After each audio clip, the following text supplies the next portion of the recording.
Welcome to the High Value Sales Show of Eversprint.com.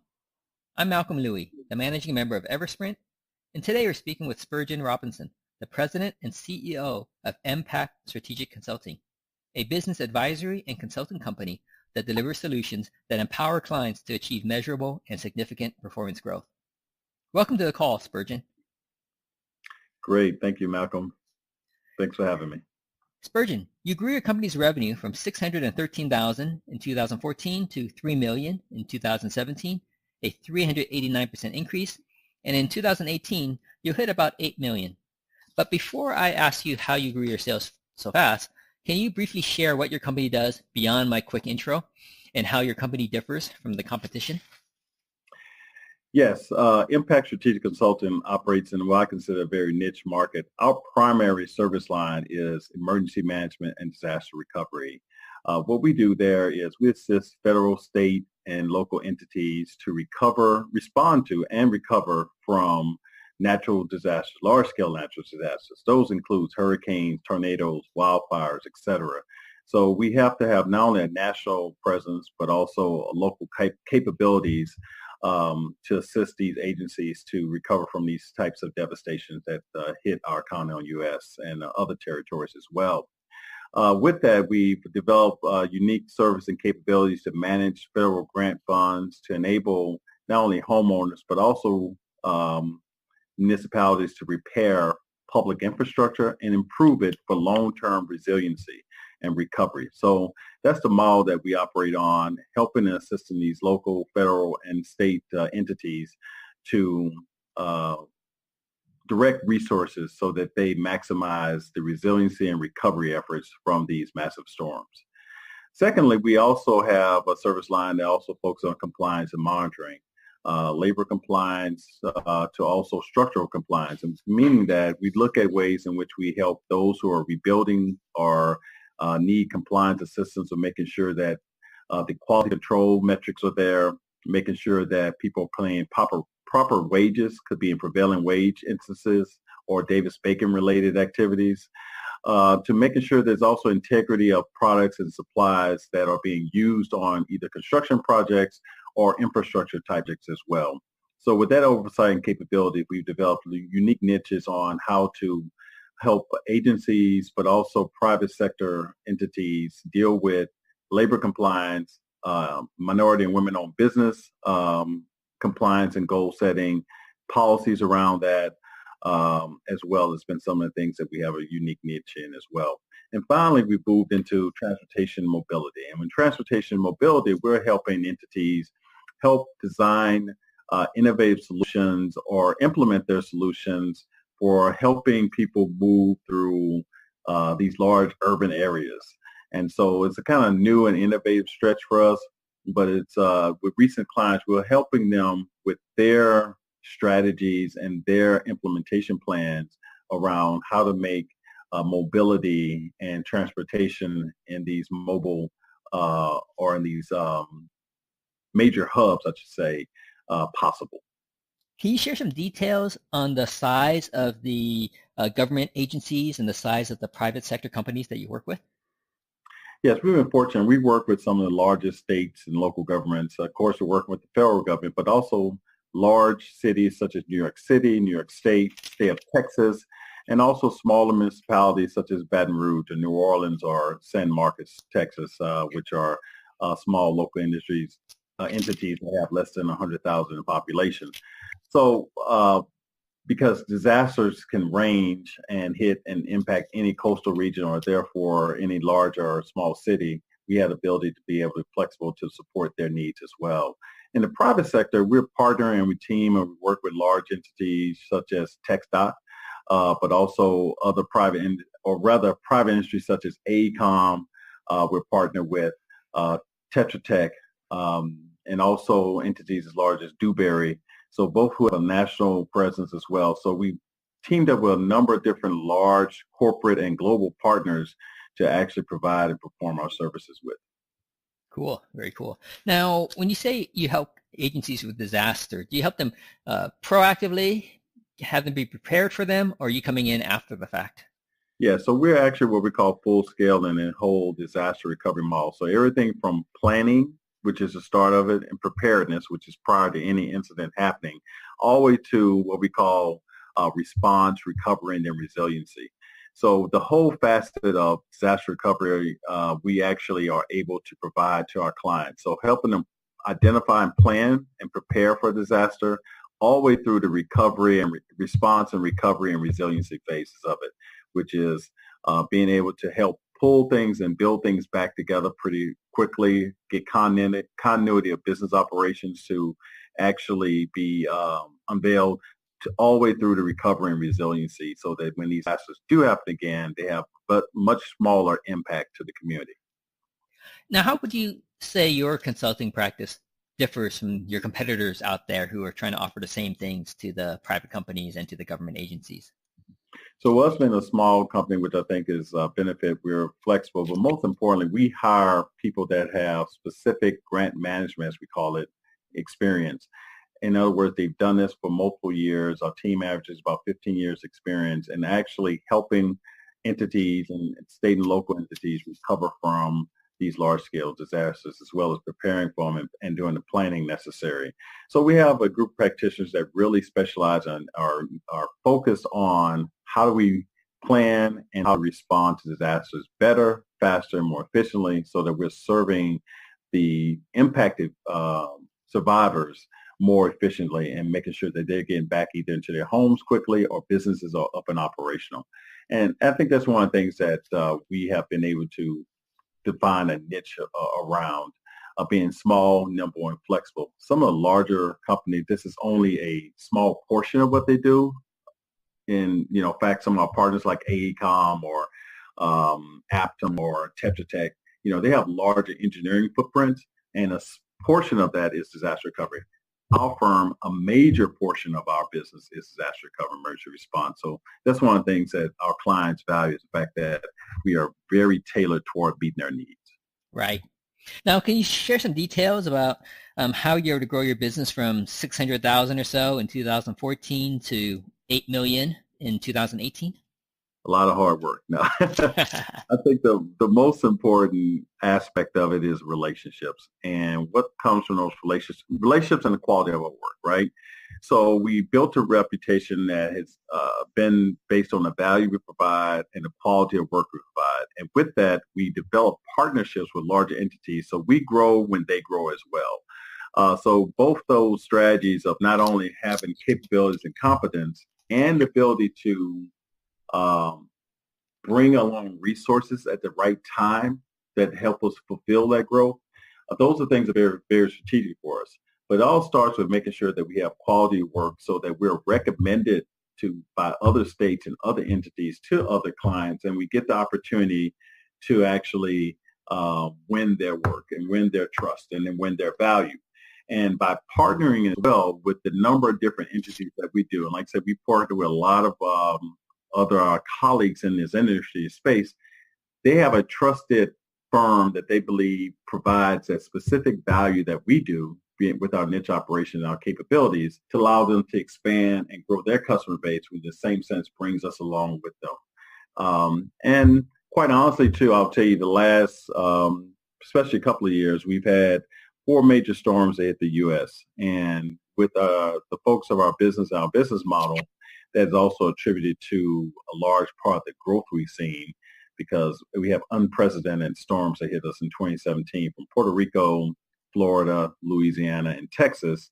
All of those have been, unfortunately, part of our growth, but also strategically part of our growth as well. Right. On the flip side, does that mean if you go through a decade of not too many storms coming through, that it's going to pinch your business?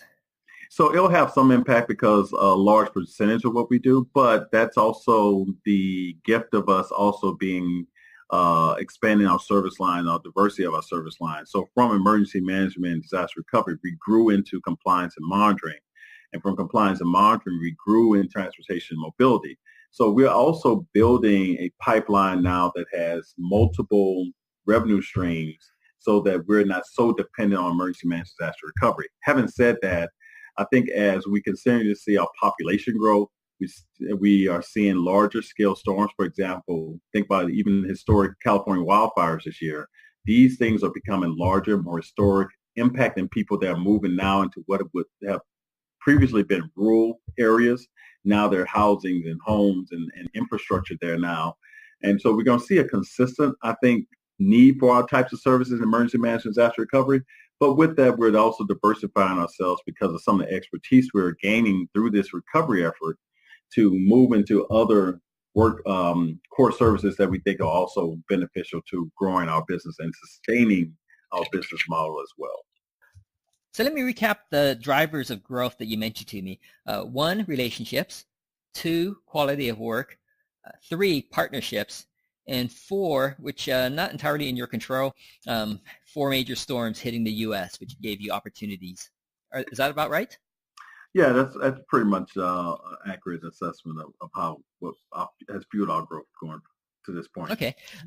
Can we dive a little bit deeper into each one? Can you share a little bit more about how relationships drove your growth? How you developed the relationships as well? Mm-hmm. So as any good entrepreneur, I believe that relationships are valuable. I actually think it's valuable in your personal life as well. And by relationship, what we mean is getting to know your customers, understanding and listening to what are their primary concerns, looking at and identifying best practices from your competitors, but also your partners as well. And with those relationships, you develop a trust among either your clients or potential clients that this is somebody that not only understands my business, but cares about my business. I think that's very important, that the sense that as a small firm, it's very important for us to really have appreciation of value that our clients are looking to obtain, and the compassion that goes with it as well. When you really want to deliver a product, you have to almost somehow personalize it, that I want to make sure this is the highest quality product that someone would receive because of the fact of what I'm putting into it. So in some way, you're personalizing that experience because of relationships that you're building. And so that's how we kind of pull things together. And all our team flex those values around, hey, we want to make sure that we're doing the best thing, because not only do we respect our clients, we get to know them and we appreciate what they're trying to accomplish. And so those relationships we forge from there will also take us further as they grow and grow into different experiences and different opportunities. They'll remember us as well. Now, for the relationships that you're developing, are you targeting particular people to develop those relationships, either as prospective clients or perhaps as strategic partners who can refer you clients? Are those the relationships you're focused on building proactively? Right. Yeah, we do that. So we focus on who would be our prospective clients, of course, and obviously, but I've also had this thought that you never know who could be a future client or need you in a different space. We could be talking to someone totally in the heavy civil construction arena that one day may need us for a compliance job that we hadn't thought about before. So some of it is just building and a depth of just relationships that you have, that eventually something may come across where they either may remember you, or you may have a touch point in which you can provide a service to them as well. So they're both strategic, both with our partners to help them with their relationship that they have with their clients, as well as the fact that we just think it's good business to be good, friendly people. Right. Now, how do you go about initiating contact with prospective clients or prospective partners? Are you searching through LinkedIn and finding people that meet your criteria? Are you going to trade shows? We do a lot through conventions or through exhibiting at different conferences that are relevant to our industry. There's also, we are a minority-owned business as well, and we also, particularly in the New York market, have found it fascinating that the New York market develops a lot of opportunities for us to provide our services or exhibit our services at conferences that are dedicated toward MWBE development. And so a lot of our contacts are made through those networks and channels as well. So but I would say primarily the relationships are developed through initial meet and greets or exhibiting at these conferences and conventions, and then through word of mouth from others that have met us that would like to also introduce us to their clients, or we somehow make sure that we have a business development specialist on our team too. And her goal is also to meet and identify and interact with potential new clients as well. Right. Okay. Very cool. Do you ever do a cold outreach to people? Rarely. Rarely do we do that. That's not something that we've invested a lot into, like going through, like say you mentioned, LinkedIn or through other services and just cold calling per se, or just reaching out. We are pretty much, because of our size, very strategic about who we want to involve. We will do that in our local markets that we serve, though. So in New York City, in Houston, Texas, where we're based, there's a little more reaching out to people we may not have known, but we know they're in our region, easy to access, have lunch with, go visit with, because they're in the local market. But I would say most of our leads are pretty much warm leads. Right. Okay, great. For your second driver, quality of work, can you share a little bit of how you define quality of work? Right. That's very important. And quality of work can mean a lot of things to a lot of different people. For us, what it means is that we're providing value-added solutions that can be implemented. So things beyond graphs and charts to kind of tell a story. We want to be able to, in the sense when I say produce the story. So we want to make sure things are moving in the direction to a solution that's sustainable or at best practice. So we do less of making things pretty in PowerPoint. We do more hands-on, hey, this is how this needs to function and work. And this is the metrics that also demonstrate accomplishments, finish line, and get you to what we call closeout, of whatever that project or activity may be.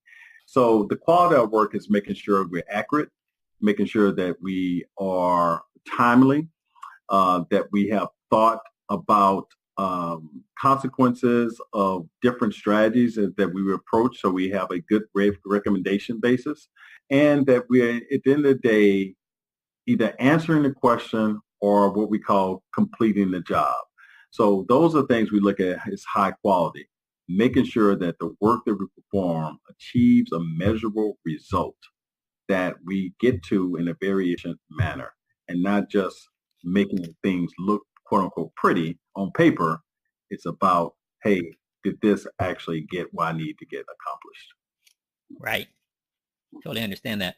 Number 3 on your list of drivers, partnerships, which I assume is kind of a little bit related to relationships as well. Can you dive a little bit deeper about how partnerships drove your growth? Yeah, so partnerships are important because of the fact that as a small business, there are a lot of opportunities that are larger scale than we can actually lead or have the bandwidth to reach geographically on. So it's important to have partners that we work with that entrust us for not only our value, but also see us as a credible resource to help them win business.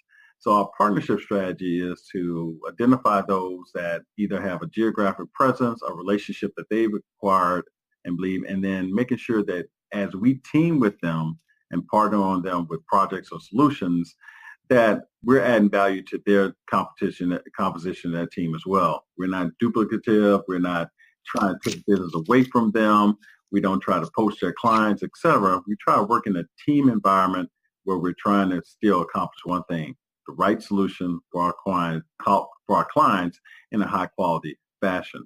So that's where our partnership strategy develops, and we're wide open to those that we think have the same values we have. And that's very important, because you run across a lot of partners and you realize they don't have the same values, and those are the ones we don't want to do business with. But those that we've had long valued relationships with have been very important to our firm's growth. So did you proactively seek out these partnerships? Yeah, we do, and some of them actually proactively seek out us from either hearing about us through our network and our capabilities. But yes, we proactively identify those that we think have a great reputation in the business lines and services that we're working in. And some reach out to us or recommend to us by our clients, or their clients recommend us to them. Those are things I think that are more reflective of how well we've been viewed in the industry. and our value add that other partners and many times compete for our services too, because they're trying to get us on board with their team as well. And right. Okay. And then the fourth driver, one, it was being fortunate to have a number of storms hit the U.S. that you could help provide services to. But at the same time, you also talk about diversifying into other related services. Can you share some thoughts on how you determine, what are the areas that you should diversify into?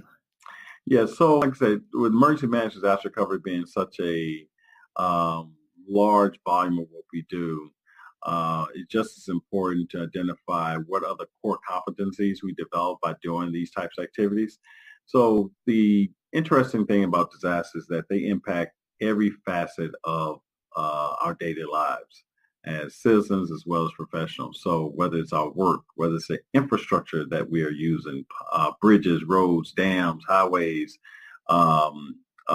pipes, etc., water treatment facilities, to housing, etc. So it impacts at some level all our different basic needs for us to want to or need to recover.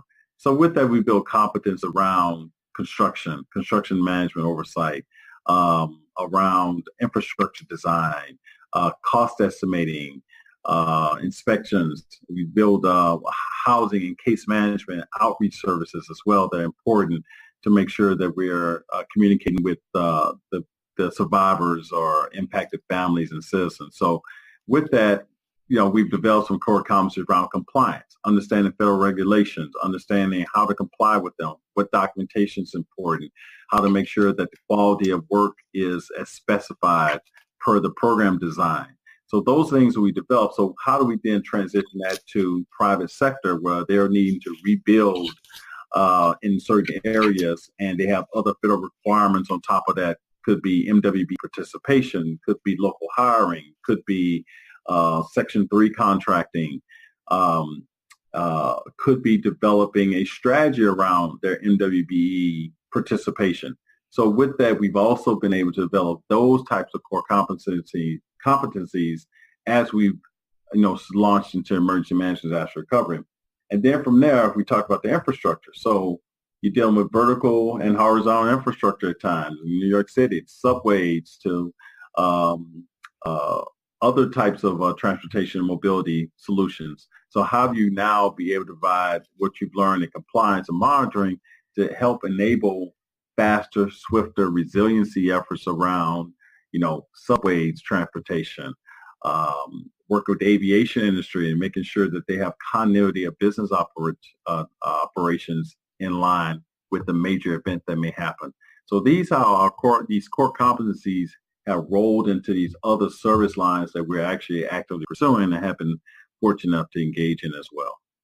Right. And you're looking at service lines where interruption of service, whether it be from an environmental issue or some other issue, is impacting businesses and individuals across different dimensions, right? Just like, for example, if a subway system goes down, that's a major problem. It's a major problem. Or if an airport doesn't, power goes out, or if a private entity like that, we're working with the Texas Bullet Train.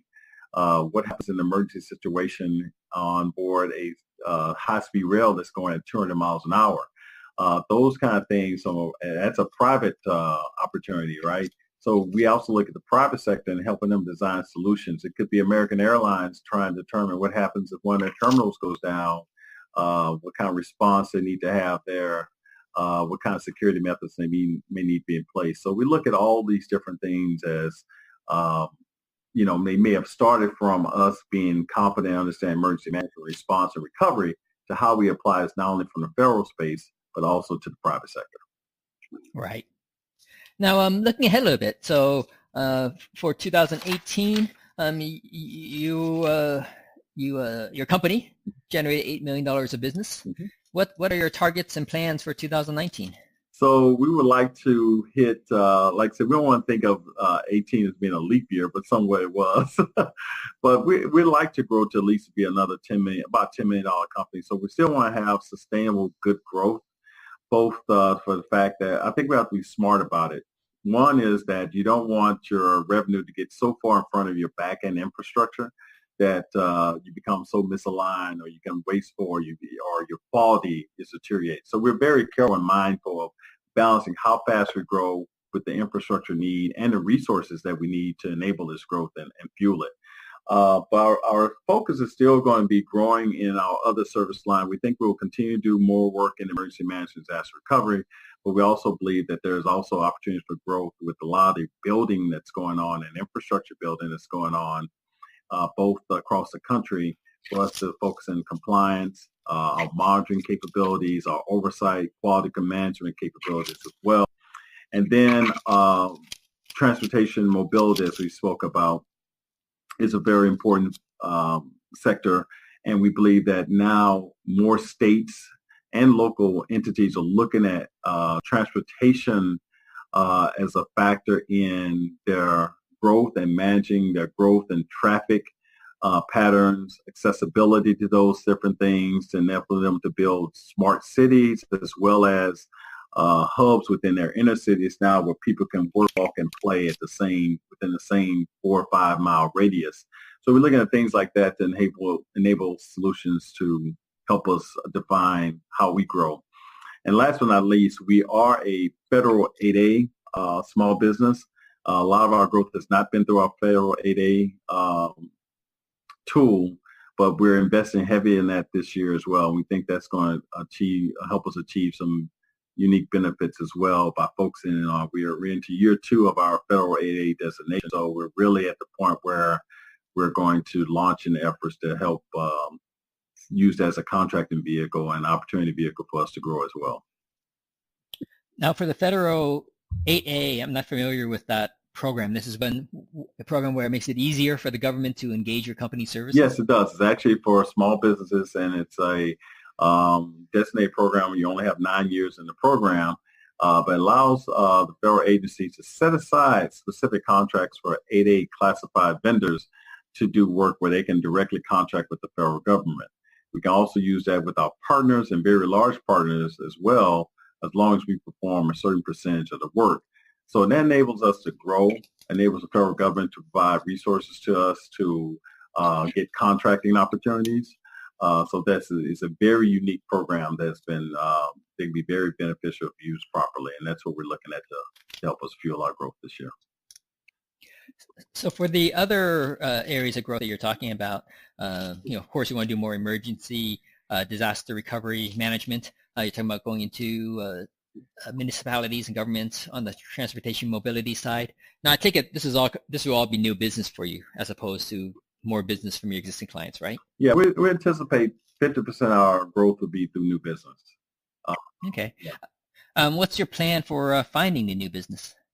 So we're looking at a couple of things. We're, believe it or not, investing or looking into a couple of different, a CRM solution, one, but also a marketing vendor, two, that will enable us to get data and information on not only the federal contracting side, but some of the private sector side.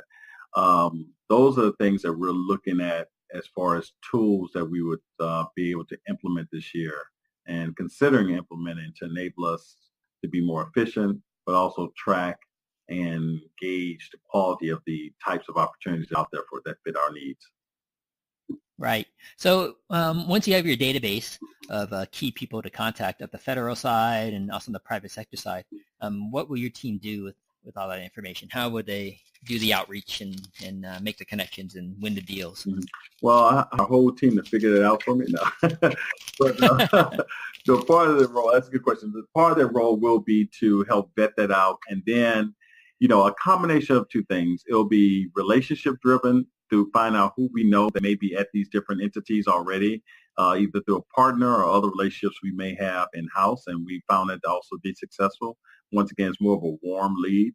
And then there'll also be, I think, some cold calling based on our capability statements that we develop to be able to solicit introduction to people we may not know yet that say, hey, this is something we do that we think is a niche, something that you may need, a service line you may need, that our company is pretty proficient in. So I think it'll be a combination of both. Right. Will you be doing all this in-house, or do you think you're going to outsource the initial outreach?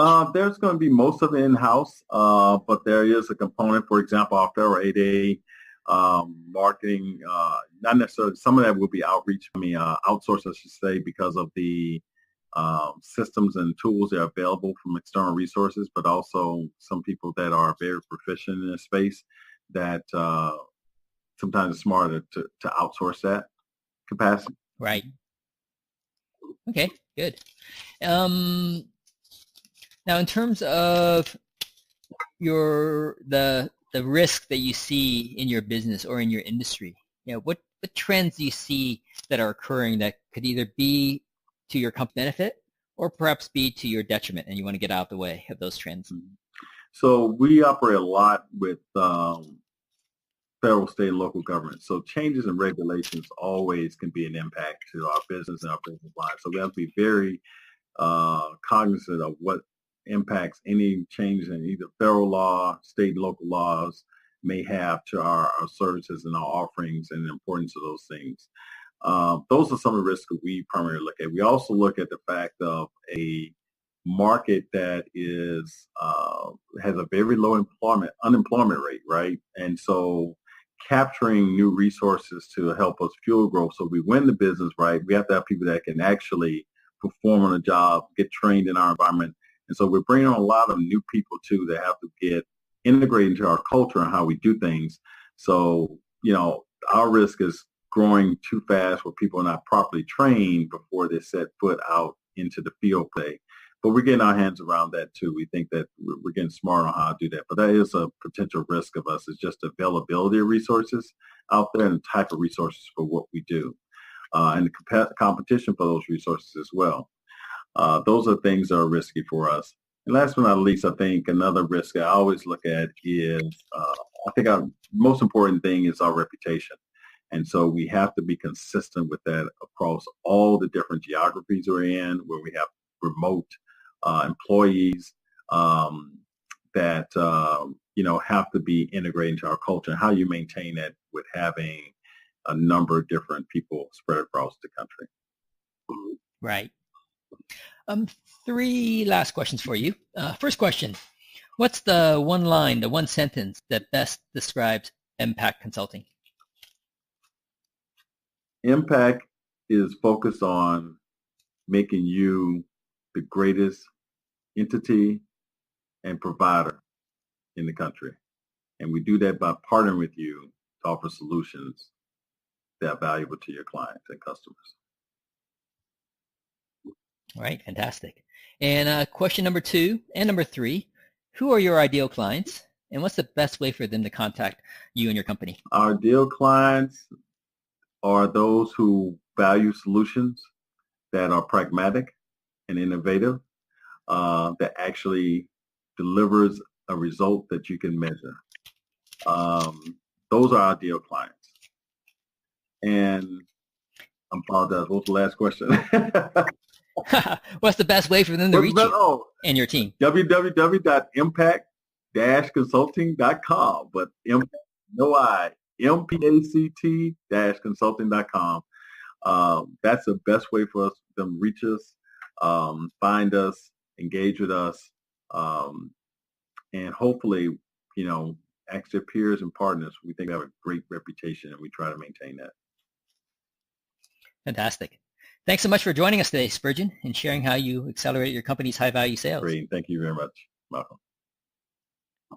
We've been speaking with Spurgeon Robinson, the president and CEO of MPACT Strategic Consulting, about his company's rapid growth. For interviews with other fast-growing, high-value sales companies, or to learn how we can accelerate your firm's high-value sales through automation, visit eversprint.com.